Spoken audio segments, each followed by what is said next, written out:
প্রায় 3-4 ঘন্টা মনে এখানে কঠোর পরিশ্রম করে এটা হচ্ছে ফাইনাল লুকটা। আরে বোন দেখ দেখ হাই কর। তো এখন আমরা বেরিয়েছি গঙ্গায় যাওয়ার জন্য।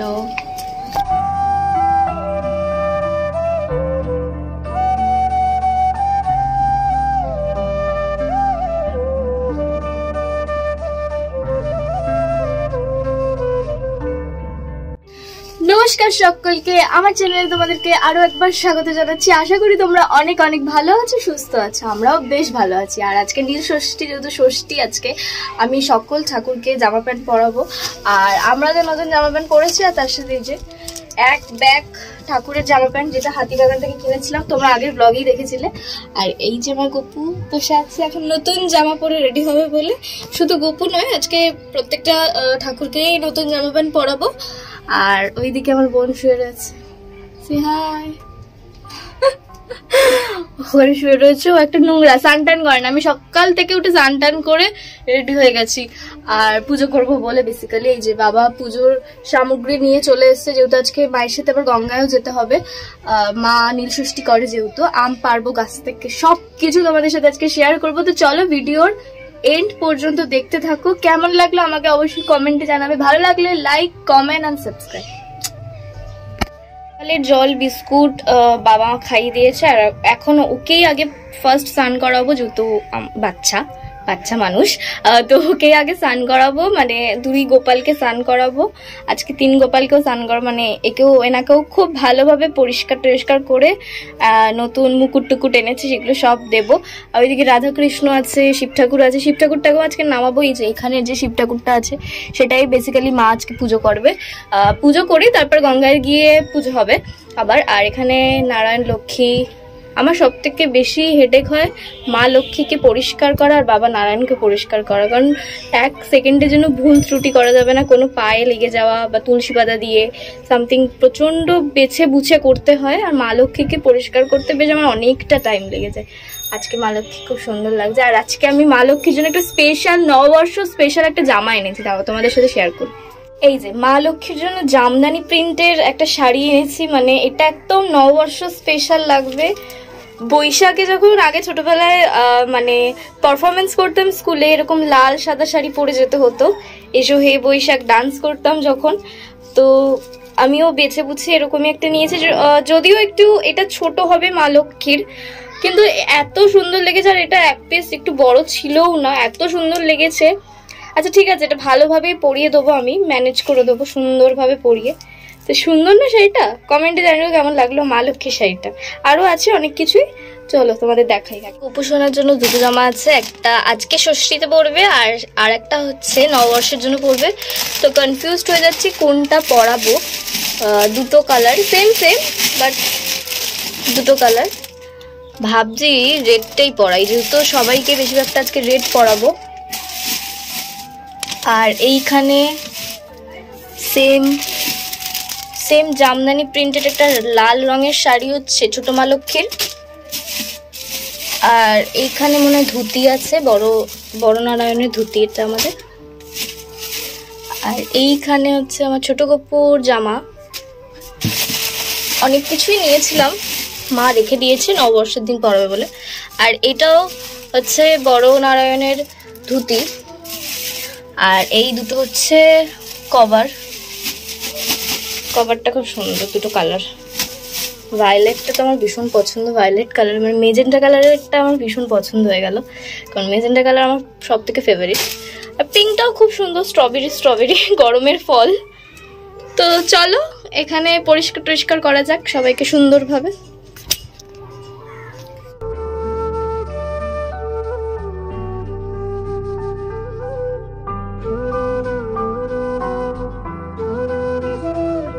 এখানে মোটামুটি সব ঠাকুরকে পরিষ্কার স্নান টান করে দিয়েছি। এখানে তারা মায়ের পাটা আছে, এই 2টো পা মানে পরিষ্কার করে আর আলতা পরিয়ে দিয়েছি। আলতা মানে ফেব্রিক কালার যেটা হয় সেটা পরিয়ে দিয়েছি। আর এখানে অঙ্গরাজ করিয়েছি। অঙ্গরাজ মানে পীতাম্বরী যে এটা আছে সেটাই আমি করিয়ে দিয়েছি এখানে প্রত্যেকটাতে।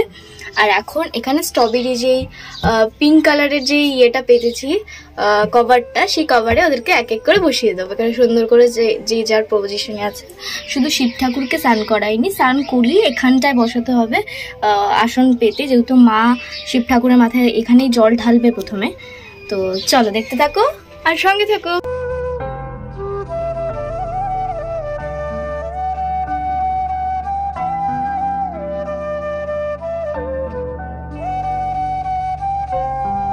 এখানটা একদম ডান, পরিষ্কার পরিচ্ছন্ন করে গুছিয়ে গাছিয়ে দিয়ে দিয়েছি। এবার এই জায়গাটা করলে মোটামুটি হয়ে যাবে। এই জায়গাটা করতে একটু টাইম লাগবে যেহেতু অনেকগুলো ঠাকুর আছে এখানটাই। তো চলো করা যাক।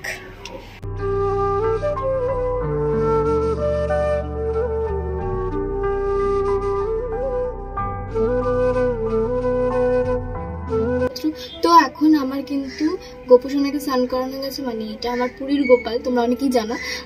এদেরকে স্নান করানো কমপ্লিট হয়ে গেছে, রাধাকৃষ্ণকে স্নান করানো কমপ্লিট হয়ে গেছে। এখন ওখানে নারায়ণ লক্ষ্মীকে স্নান করাবো। তো চলো, সুন্দর অনেক কিছু করেছি। এখন মামকে বসিয়েছি কিছু কাজ করানোর জন্য, মানে এই নারায়ণের অস্ত্র যেগুলো আছে সেগুলো একটুখানি ঘষে টসে দিতে বলছিলাম। ভালোই ঘষেছে দেখি, হাতে দেখা। এটা এখন ঘষাতেই পারছি না, আমি ঘষাতে পারছি না, ওকে বসিয়ে দিয়েছি। আর ওই যে দূরে আমার বিচ্ছুটাকে দেখা যাচ্ছে, ও এসে ঘুমিয়ে পড়েছে মাম্মামের কাছে। ও আমার সাথেই বেশিরভাগটাই থাকে। বল, এতক্ষণ নিচে ঘুমাচ্ছিল, যেই দেখেছে আমি ওপরে, ব্যাস ওপরে চলে এসছে। তাই 3-4 ঘন্টা কঠোর পরিশ্রম করে এইটা হচ্ছে ফাইনাল লুকটা।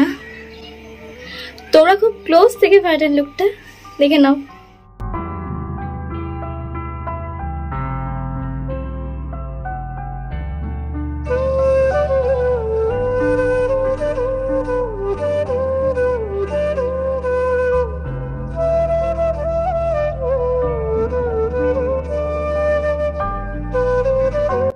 প্রায় 3-4 ঘন্টা মনে এখানে কঠোর পরিশ্রম করে এটা হচ্ছে ফাইনাল লুকটা। আর এখন তোমাদের সাথে বকবক করে একদম টাইম নেই, কারণ এখন 2টো বাজে প্রায়। আমাকে এখন পুজো দিতে হবে, আগে পুজোটা দিয়ে তারপরে তোমাদের সাথে দেখা হচ্ছে। আগে পুজোটা কমপ্লিট করে নিই, দেন তোমাদের সাথে দেখা হচ্ছে। তো চলো। এখানে তো আমার পুজো কমপ্লিট হয়ে গেছে, আর মা কিন্তু এখন চলে এসে ঠাকুর ঘরে শাড়ি টাড়ি পরে। এখানে শিব ঠাকুরের মাথায় কিন্তু আগে দুধ জল ঢালবে, তারপরে কিন্তু আমরা যাব মানে গঙ্গার ঘাটে। মা যে পুজোটা করবে সেটা গঙ্গার ঘাটে করবে, কিন্তু ঘরের যেহেতু শিব ঠাকুর আছে সেই পুজোটা আগে কমপ্লিট করে তারপরে যাবে গঙ্গার ঘাটে।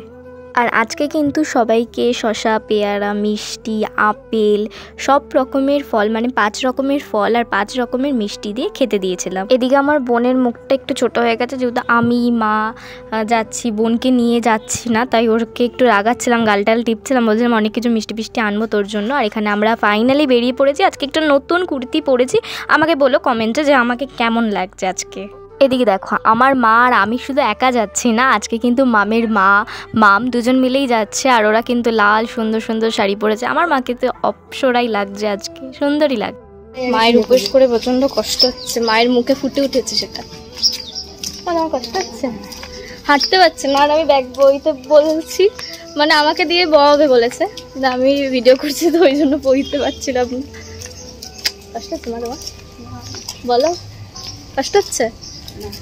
উপোস করলে তো একটু কষ্ট হবেই, তাও শিব ঠাকুরের উপোস কষ্ট হবেই। কোন গঙ্গায় যাবো মা বললে? সর্বমঙ্গলেই যাব। আগে ভেবেছিলাম মায়ের ঘাটেই যাব, মায়ের ঘাটে মানে হচ্ছে যেটা হচ্ছে বাগবাজার মায়ের ঘাট, সেখানেই যাবো ভেবেছিলাম, কিন্তু আর মায়ের শরীর দিচ্ছে না। এখানে মামিও আছে, মামি হাই বলে দাও। হাই। মামিও উপোস করে হাই বেরাচ্ছে না, হাই আর বেরাচ্ছে না, খুবই কষ্ট হচ্ছে মামির। বলছে আসলে মামি একদমই পারে না বলতে গেলে এটা। তো চলো যাওয়া যাক।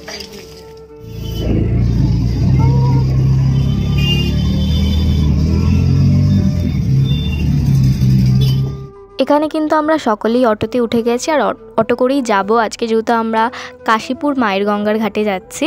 প্রথমে ভেবেছিলাম বাগবাজার যাব, কিন্তু মা উপোস করে অতটা দূর যেতে পারবে না, সেই পারপাসে কিন্তু অটো করেই চলে যাবো। একটা রিজার্ভ করে নিয়েছিলাম অটো। তো এখান থেকে গঙ্গার ঘাটটা কি অপূর্ব লাগছে, মানে গঙ্গা যতবারই দেখি ততবারই মুগ্ধ হয়ে যায়। গঙ্গাকে দেখলে কিন্তু সৌন্দর্য যেন আরও বেশি করে বৃদ্ধি পায়। আর আজকে ওয়েদারটাও খুব মানে ভালো ছিল, যেহেতু রোদ তো উঠছিল না, মেঘলা মেঘলা একটু ওয়েদার ছিল, বেশ ভালো লাগছিল আজকে। আর মা লাস্টে স্নান করেছে 5-6 বারের বেশি ডুব দিয়েছে, মানে এত ডুব দিচ্ছিল। আর আমি মাকে বারণ করেছিলাম যে অনেকটা দূরে যাবে না, মা যেহেতু সাঁতার জানে সেই পারপাসে উনি অনেক দূরে চলে যাচ্ছে। আমি বারণ করছিলাম মা যেও না, কারণ আমি সাঁতার জানি না একদমই, মা জানে, সেই পারপাসে আমি বলছিলাম যে মা অত দূরে যাওয়ার কোনো দরকার নেই, তুমি গঙ্গাতে মাঝখানটা মানে ওইখানটা ঘাটে দাঁড়িয়ে স্নান করো। আর এতবার ডুব দিয়েছে, মানে আমি গুনছিলাম মিনিমাম 15-20 বার তো ডুব দিয়েইছে। আর এখানে ফাইনালি মায়ের স্নান হয়ে গেছে, এই ভিজা কাপড়েই এখন কিন্তু মা শিব ঠাকুরের মাথায় জল ঢালবে।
তো ফাইনালি এখানে কিন্তু আমাদের পুজো কমপ্লিট হয়ে গেছে, এখন বাড়ির দিকে রওনা দিচ্ছে। আর এটা কিন্তু গ্যানসাল ফ্যাক্টরি, মানে কাশীপুর এলে এই ফ্যাক্টরিটা দেখতে আমার বেশ ভালো লাগে। আর ভেতরে কী কী আছে সবসময় শুনতে ভালো লাগে, কিন্তু ভেতরে তো ঢুকতে দেবে না, পারমিশন নেই।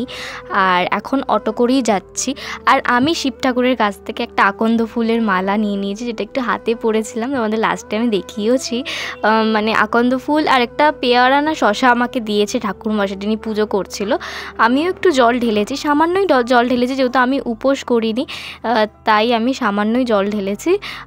আর এই যে আমার হাতে আকন্দ ফুলের মালাটা আমি যেটা শিব ঠাকুরের কাছ থেকে নিয়েছি, বেশ ভালো লাগছিল। আর কাশীপুর এলে এই মন্দিরটা দর্শন করতেই হয়, তো আমরা বাইরে থেকেই দর্শন করে নিচ্ছিলাম। মা যেহেতু আর একদমই পারছিল না, মাও পারছিল না, মামিও পারছিল না, তাই বললাম চলো আজকে আর দর্শন করতে হবে না, বাইরে থেকে দর্শন করো, মায়ের কাছে আবার কোনো না কোনো দিন আসতেই হবে।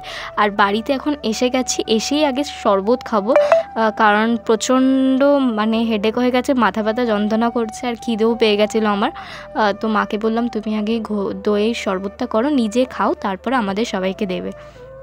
আর মা যা দারুণ মানে দইয়ের ঘোলটা যা বানায় অসাধারণ। তো চলো আজকের মতন ভালো থেকো, সুস্থ থেকো, দেখা হবে নেক্সট ব্লগে। এখনের মতন বাই, টাটা।